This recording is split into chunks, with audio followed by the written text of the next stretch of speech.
Good afternoon, fans. This is the Environmental Echo by PW Grosser, and I'm your host, Paul Boyce, CEO and president of the firm. And I just want to say thanks for listening. We do have a great topic and a great guest today on our podcast. We have got Professor or Dr. Chris Gobler from the University of Stony Brook, and we're going to be talking about some real interesting stuff as it relates to the environment and nitrogen and surface and groundwaters. But before we begin, I just want to say that the best way to get a hold of us, if anyone's interested in following up with questions, comments, or thoughts and ideas, is through our website, which is www.pwgrosser.com/podcast. We're usually very responsive with that stuff. We've got guys that check it every single day. So again, comments, best way to get a hold of us is right on in. So let me introduce our guest. As I mentioned, it's going to be Dr. Chris Gobler from the University of Stony Brook. Chris, welcome, and thanks for joining us.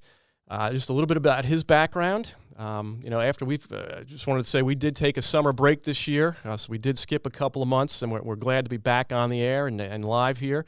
But our guest, he is the head of the University of Stony Brook's School of Marine and Atmospheric Sciences.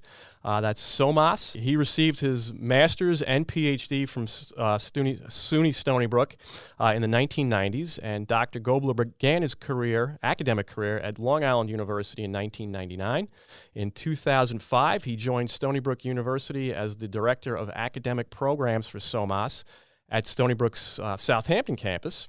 In 2014, he was appointed as the Associate Dean of Research at SOMAS, and in 2015, he was named co-director for the Center for Clean Water Technology, or CCWT, which is investigating how anthropogenic activities such as climate change, eutrophication, and the overharvesting of fisheries alters the natural biochemical and ecological functioning of coastal ecosystems.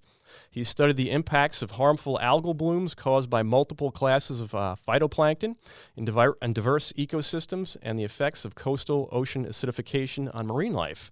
I mean, this is all, you'll see. I'm an avid surfer, so I love the ocean. It's going to be an interesting topic here. A lifelong Long Islander, his focus on marine sciences was motivated by the progressive declines in Long Island's shell fisheries during the 1980s. Over the past 20 years, his research has identified the key role of excessive nitrogen has played in the degradation of Long Island's fisheries and water quality. With the establishment of the CCWT, Dr. Gobler sees the promise of discovering the solutions to Long Island's nitrogen problems and the creation of an industry that creates jobs for Long Islanders. And Chris, thanks for coming on and joining us today. Yeah, thanks for having me, Paul. All right, so let's get started. As I've mentioned, PW Grosser, we are an environmental engineering and consulting firm, and this is what we love to do. Our vision, or actually our mission, is to help clean up the planet for our clients and make this a more sustainable place for the current and future generations. But with our guest today, over the past decade, much of the focus has been on the design and engineering of wastewater treatment systems, that are aimed at reducing nitrogen levels and loading. We can't open a paper or look at the news without seeing a story that's related to this type of stuff, the impacts of nitrogen has on our either surface waters or groundwaters. For our viewers and our listeners, can you tell us about the negative influence nitrogen is having on our ground and surface waters? Sure thing. Yeah. And let me just say, happy to be here and talking to you. But yeah, actually, interestingly, just a year after I was born in 1971, a very famous scientist from Woods Hole Oceanographic, which is the nation's most renowned and oceanographic institute in the country, published a paper in the journal Science, the top science journal. And it was 1971. He recognized that in New York coastal waters that nitrogen was what he called the limiting element. And essentially what that means is that nitrogen controls the rate at which primary production proceeds in New York coastal waters. And so when you add a little bit of nitrogen to the water, therefore, it has a big impact on the ecosystem. It triggers a cascade of events where it's going to make primary producers like phytoplankton and algae grow faster, and that can be seaweeds, that can be phytoplankton, and it can have negative impacts on other things like salt marshes and then seagrasses. And amongst the microalgae, the phytoplankton, sometimes, in many cases, the phytoplankton that grow can be harmful. Some of these things called harmful algal blooms. Those types of algae can be harmful to humans because in some cases they make toxins. In other cases, they're harmless to humans, but they can cause things like fish kills. They can be something called ichthyotoxic. So you can get the overgrowth of these harmful algal blooms with too much nitrogen. And like I said, that can make people sick. That can lead to fish kills. That can lead to low oxygen. It definitely leads to shading. That shading, of course, can kill off and has killed off seagrasses. The low oxygen is detrimental, harmful to marine life. Nothing except for bacteria can live without oxygen.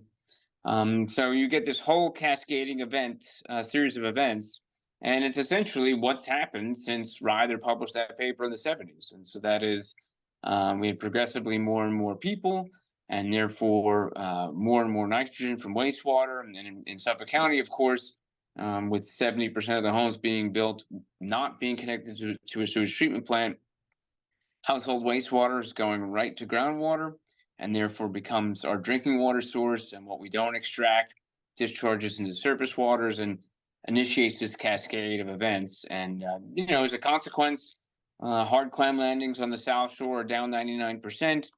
The scallop fishery on the east end, similarly down 99%. So anyway, that sort of gives you the broad overview of why nitrogen is so central in controlling things. Oh, absolutely. I mean, it's a topic we've had on the podcast before, and it is important. And you started to mention some of the sources of excess nitrogen, like these sanitary systems. Are there any other sources besides just wastewater that we should be concerned about? Sure. Wastewater is really the primary one or the most important one, right? So the studies have been done, and it's not surprising that that's the case because usually unless you're living in a very, very rural area, the biggest source is either going to be wastewater or fertilizer. And because we're so densely populated on Long Island, just as a caveat, or not a caveat, but a side note that the density of people living in Nassau and Suffolk County, if we were a nation, we'd be something like the 20th most densely populated country in the world. And so when you have that many people that densely populated, it's almost impossible for wastewater to not be the biggest source of nitrogen. But we do know that fertilizer can also be important. It's usually, and in almost all cases, it's the second biggest contributor. And whether that fertilizer is coming from residential use or golf courses or agriculture, of course, all depends on where you are across Long Island. Well, it's a significant issue for us. We've seen that play out, and you've mentioned stuff like the harmful algal blooms, the HABs, right? The blue-green algae, the brown or the rust tides, the things like that. How significant is it really in the formation of those occurrences, and what other factors are contributing to that? Yeah, well, I mean, it's certainly central. We've published the papers showing if you add more nitrogen to the water, these harmful algal blooms grow faster, they get more dense. And one of the really troubling parts is that they actually, in at least two cases, get more toxic. That is, the toxins that they make are nitrogen rich compounds. And I'll just call it out. There's one called saxitoxin. That's a neurotoxin. It's 1,000 times more potent than cyanide. That's made by a marine HAB. And then in the freshwater realm, there's microcystin, which is a gastrointestinal toxin, also very nitrogen rich. When it was first identified, the scientists called it fast death factor because it's so potent. And again, in both cases, more nitrogen allows the HABs to make more toxins. So it's a very, very central controlling factor in these events. There's other things that also can contribute in time and place. We could talk about that. Things like climate change factors and such. Oh, that was my next question. Temperature. Right? That's got to play a big role in this stuff. As I mentioned, I'm an avid surfer, and this was the warmest I've ever felt the ocean in my 30 plus years of surfing. It's what's going on. I'm sure that's got to be contributing. Yeah. Well, our lab group actually pioneered the use of using satellite-based temperature to historically reconstruct changes in coastal water temperature actually globally, because it's based on satellites that go all across the globe. Yeah. So we publish papers that look at everything from the Pacific Ocean to the Atlantic Ocean. But of course, we've also, with that data set, been able to do a deep dive in Long Island, and you know your feet are not deceiving you as you sit in your surfboard and feel those temperatures, and that the the warming that we've experienced this century alone, so since the turn of the century, since about the year 2000 until now, um, has been 4 times the global average. So we're I won't say we're the epicenter for global warming, but we're one of those regions on the planet that are warming faster than average. Oh, wonderful.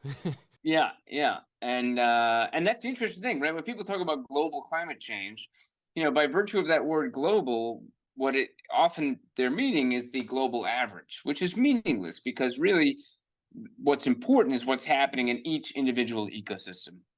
And there are ecosystems that are cooling, but ours is one that's warming fast. What I didn't say, and it's important to emphasize, this is specifically in summer, right? So some of our other seasons, like spring, for example, haven't really changed that much, but our summers are much warmer. Technically, that's probably the worst time for it to happen, however, right? Because if you warm in the spring, all that simply does is it shifts the seasons, right? So you'll just move through spring quickly and you'll get the summer faster when it comes to sort of the succession of animals and plants that you'll have in the water. Um, but when it happens in summer, essentially what that means is you're hitting a whole new territory. And as you hit that new territory, there's essentially two outcomes. Some things in the water are going to be pushed beyond their maximal thermal tolerance, and I don't know how else to say it. They're going to tap out. But there'll be other organisms that say, "Oh, look, this is perfect," and they're going to come in and really enjoy things. And so, just to give some examples, the Long Island lobster used to be a huge fishery. The Long Island Sound lobster was actually the biggest fishery in New York at the end of the 20th century. It totally collapsed at the turn of the century, so in the year 1999, and never returned. But Maine, actually, that fishery, because it got warmer into the ideal range, has been doing great. But other organisms are threatened now by higher temperatures. For example, the Peconic bay scallop is now at its sort of its thermal maximum, and it is that fishery's recently declared a federal disaster, one of I think 3 or 4 in the whole country for the last several years. And it affects the harmful algal blooms because there's at least one species, for example, the Russ tide. We never saw that in the 20th century. It now happens every year, and it's simply because we weren't we it, in the 20th century it had a very brief window for it to form what we'd call a bloom. But now that window encompasses almost the whole summer, so it's right in its sweet spot. And as a consequence, we the Russ tides on Long Island started in early July, and they're still going on. As if I got a report of one just yesterday. Oh gosh, yeah. And for me, I firsthand experience. Obviously, I love the water, love to go out fishing, love boating and all that stuff. And we're out there in the Great South Bay in some spots, and it looks like we're cruising across like coffee. I mean, like it's that brown. It's frightening. But you mentioned you're born in the 1970s. We're almost probably the exact same age here. I was born in the early 70s as well. But I remember back in the 80s when I was a teenager. You mentioned the clams, the hard in your bio. We mentioned the clams and the hard shell fisheries and everything else. And I've had family members and friends that were all into clamming back then. Yep. And I'd go down to the dock at the end of the day when they were all coming in, and they're just coming in with bushels, and there was more boats than I could count. It was amazing. Mm-hmm. And now I'm out there. If I see 1 or 2 of them on the bay, I'm surprised. So it's interesting, and it's upsetting. Especially on the East End, there was once a thriving scallop industry out there as well. That's a shadow of itself. How did we get there? What do we do to ourselves? Yeah, well, I mean, it's a consequence of multiple factors concurrently. So, on the South Shore, what you were witnessing at that point in time with the gangbuster harvest was actually the mismanagement of a fishery, and that is they're letting anybody who wanted to clam, which is, that was great. And it created this great maritime tradition. But the history of fisheries across the world is, oh, a fishery's really good, everybody jumps in, everybody's harvesting, and then, oh my gosh, the fishery's gone, right? And so, and so the lesson learned through the 20th century is that you've got to, fisheries have to be managed. So anyway, boiling it down, that hard clam fishery, when it first collapsed, and that, the decline started in the early 80s. That first collapse was actually due to overharvesting. So you saw it, right? When you Yeah. when you have that many boats pulling in that many clams day after day after day, eventually it's going to pull everything out. And that's what happened. But at the same time, without those clams there and the loading of nitrogen increasing, that made that ecosystem vulnerable to these harmful algal blooms, which then prevented the clams from recovering. And I'll just mention also that the clams in the former state, when there were lots of them, were part of keeping water quality in check. Right? Clams are what we call filter feeding bivalves. They filter the water.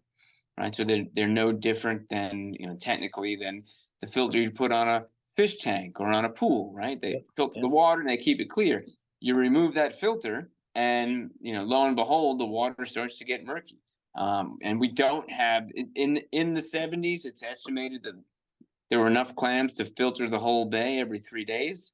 Now we think it takes more than 3 months. And so you lose the filter, and then you add the nitrogen, and that's how we land where we are today. Oh, geez. And I assume the same thing for the scallops. I mean, because I've just seen the last couple of, I don't know, summers. It's just non-existent anymore. They're gone. It's similar to the scallops, except that it wasn't the overharvest that did in that fishery. It was in the first iteration of brown tide, so a harmful algal bloom in 1985, that dealt the first blow to that fishery. There was a lot of restoration efforts made, and it was recovering to some extent earlier this century, so let's say 2005 through 2015. But since then, there's been the temperatures warming. So like I said, even though that recovery started, and then we got to the point where, almost every summer we measure temperatures in the Peconic estuary, and we're routinely measuring temperatures that are in the mid 80s, which is, this is water, it's not air, so it gets really warm. And on top of that, there's been other problems. Rust tides, as I just mentioned, have been happening year after year. You throw in some disease like a parasite that might be in there, and it's tough for the scallops as well. I've heard about the parasites, but to move to maybe a little bit of a different topic, Superstorm Sandy. That opened a breach, right? That old inlet out there by kind of like Bellport, sort of a little bit west of Smith's Point there. I don't know if it's closed yet. I know it was starting to close up, but what? Definitely, it has closed. We actually have one obviously hard to monitor because it's in what they call the wilderness, right? So you can't drive there. The only way to get there is by boat. But between boat visits and aerials, it definitely did close earlier this year, and we've had actually a gauge in Bellport Bay, a continuous water quality monitoring device. Actually, anybody can go visit it from my lab webpage in Bellport, and so with that, we've gotten a sense of how the breach is doing via the salinity monitoring. So it's closed, but it does. You do get ocean washover and significant ocean washover now and again. So, for example, when we had, I guess when Hurricane Lee passed by, it was the storms, or the storm surge and the waves from all that.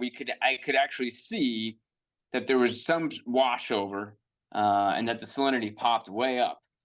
So a lot of water waves breaking over, bringing in that ocean water, and then since then it's been sort of tailing down again. So is this a good thing when the breach is open? I mean, everything I've seen and read, it's things were starting to come back, things were getting cleaned up. I mean, is this something we need to think about? Well, I mean, I'll give it a yes and no answer. On the yes side, there's no doubt that inlet formed. Bellport Bay got a lot cleaner, and could be because you simply had more tidal flushing. Same thing happened for Narrow Bay, which is right next to Bellport Bay. Hmm. Because when that breach formed, I think I even said on record, "Oh, this is going to solve all Great South Bay's problems," and because my assumption is that it would flush out the whole bay. But the interesting thing about inlets is that they don't, and tidal flushing in general in physics, it's going to do it's they're going to we're not in control, right? And we can't even necessarily predict the outcomes. You can try to model them, but it doesn't always work. And so that new inlet ended up communicating very well with the Mauritius Inlet, but had almost no flow to the west. And so what it actually did is there was a great, like I said, so we published a paper on this in 2019, that there was significant water quality improvement in Bellport Bay and in Narrow Bay. But actually in central Great South Bay, the water quality got a little bit worse. And that's because what you ended up getting is the Fire Island Inlet flushing well with the Jones Inlet, that new inlet flushing well with the Mauritius Inlet, and then the middle of Great South Bay sort of, to some extent, sloshing back and forth. Yeah, there were more brown tides, for example, during the post-breach time period. So I think it was like 2013 to 2018 that we measured in that paper, compared to before. So there's no doubt ocean flushing is a good thing, and there's the old adage, dilution is the solution to pollution. Oh yeah. And and these are truisms, but the other truism is that we just can't. If you get enhanced flushing in one region, don't presume how the rest of the ecosystem is going to respond, and it may well result in a more stagnant area. So That's Chris. That was super interesting because I heard about how it cleaned up, by the inlets and everything. But in between them, like you just mentioned, I had no idea that was happening. That got stagnant and things actually degraded a little bit. So that's something to think about because I've spoken to some politicians and some other engineers, and people think, well, what if we put a series of pipes under the barrier island and we pump water back and forth? Is this going to help? And it's a matter of maybe where you do it and how much. But and there's been there was, as an example on that topic, the state invested through the town of Southampton a big study to look at that, like, oh, let's put some pipes in Shinnecock Bay that should help flush things out. And the interesting thing is that it had an effect, but it was very small. And the improvement in water quality, I can't remember, but it was something like maybe 3% of the bay would flush at a faster rate. And it also, you have to think of the other potential consequences. So just as one consequence we thought about in that case, I've headed a program called the Shinnecock Bay Restoration Project, where we've planted a lot of hard clams in Shinnecock Bay. And the idea is we were planting adults, not little seed, because the adults can spawn and make more clams. And, an individual, 2 clams together can make tens of millions of clams in a single spawning event. And so that actually worked very, very well. And so that clam fishery is actually on an upward trajectory. But the important point is that when clams reproduce, it's called broadcast spawning. They throw their gametes in the water. The baby clams are in the water. And for the fishery to make a comeback, those larvae have to stay in the bay for a couple of weeks because they're swimming around the larval phase for 2 weeks, right? And so when we planted the clams, we said, oh, we'll put them here because that'll keep them in the bay. Well, if you suddenly, punch a hole in there, what we found is that the ones that you put by an inlet get washed out to the ocean and you'll never see them again. All really interesting stuff. All right, I want to thank everyone today for listening. That was the first half of a 2-part podcast, and please stay tuned for part 2, which is coming up soon.